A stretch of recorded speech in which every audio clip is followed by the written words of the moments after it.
Hello everyone, welcome back to my YouTube channel. तो आज student हम लोग जानेंगे भारत की प्राचीन मुद्राओं के बारे में। तो चलिए हम लोग कुछ जानकारी लेते हैं। तो सबसे पहले स्टूडेंट, आप सभी जानते हैं कि जब भारत में मुद्रा का प्रचलन नहीं था तो विभिन्न प्रकार के जो वस्तुओं का जो खरीद बिक्री होता था वो वस्तु विनिमय प्रणाली के द्वारा होता था। ठीक है, लेकिन जैसे जैसे समय बीतता गया और वो समय आया जो कि 600 ईसा पूर्व में पंचमांक सिक्कों का, यानी कि पंच चिन्हित मुद्रा का, जिसमें कि क्या था कि ये जो सिक्के थे ये प्राचीन जो है मुद्राएं थी, भारत की सबसे प्राचीन मुद्राएं मानी जाती थी, जिस पर औजार के क्या होते थे, चिन्ह बनाए जाते थे। यानी कि 5 तरह के औजार के क्या होते थे, उसमें चिन्ह होते थे।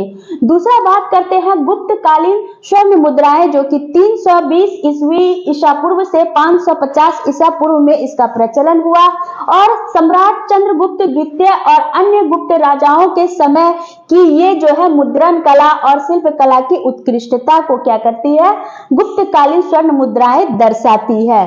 तीसरा बात करते हैं मुगल सिक्के की। मुगल सिक्के का जो है प्रादुर्भाव जो है वो 1526 से 1857 ईस्वी से जो है मानी जाती है। इसमें जो है अकबर और शाहजहां के जमाने में जब टका और रुपया प्रचलित हुआ, जिनमें कि क्या था कि उन टका और रुपयों पर जो था फारसी लिपि में क्या होते थे, बहुत सारे जो है चिन्ह उकेरे जाते थे और बहुत सारी जो है बातें लिखी हुई होती थी। ठीक है, अब आते हैं हम लोग आजकल के यानी कि आधुनिक भारतीय रुपया की हम बात करेंगे, जिसमें कि हम देखे हैं कि स्वतंत्र भारत के बाद जो है जो भी रुपया या पैसे मुद्रित हुए छपे, तो उसमें क्या था कि इस तरह के चिन्ह, यानी कि इस तरह से रुपया का जो है चिन्ह जो है क्या है, अंकित है। ये चिन्ह जो है यानी कि हिंदी के र और इंग्लिश के आर से मिलकर के क्या है, बना हुआ है ये चिन्ह। ठीक है, साथ ही हम क्या देखते हैं कि इस रुपये या पैसे में जो है